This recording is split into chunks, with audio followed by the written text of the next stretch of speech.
বিরন চাল কুটিয়ে আমি চেলে নিয়েছি। এখন তিল পিঠা বানাবো, নারকেল দিয়েও বানাবো। তাওয়া ফার্স্টে গরম হতে হবে। তাওয়া গরম না হলে আঠা লাগবে না।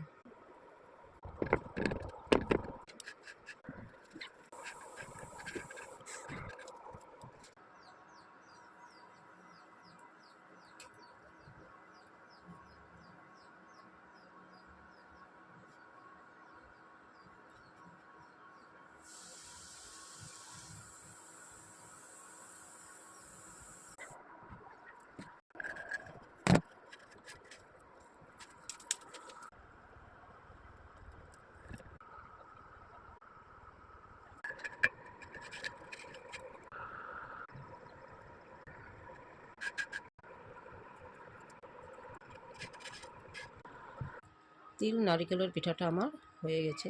Thank you.